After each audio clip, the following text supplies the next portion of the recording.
Today we're taking a close look at this high frequency ultrasonic retainer cleaner, and it's not just for retainers. You can also use it for your dentures, your aligners, if you use a mouth guard, if you use a teeth whitening system, if you want to clean your toothbrush heads, if you want to clean your jewellery. It is really versatile. In the box you'll get your full instruction manual, so do not worry.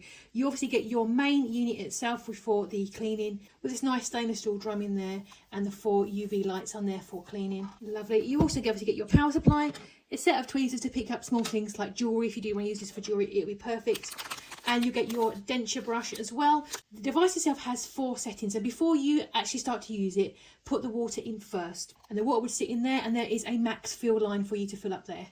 You can also, for stubborn stains, use a solution as well, a cleaning solution, but for today I'm just going to use water. I'm just going to pop those in, close the lid, and then I'm going to press the power button here to turn it on, and then you have 4 different settings. You have the first mode for, it's about 5 minutes long, which is the ultrasonic and the UV cleaning for just a quick clean.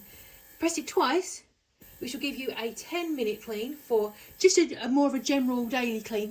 And then you've got the third option, which is a 15-minute clean, which is a super deep clean. And then mode 4, which is the 10-minute UV sterilisation. For daily use, mode 1 is going to be absolutely fine.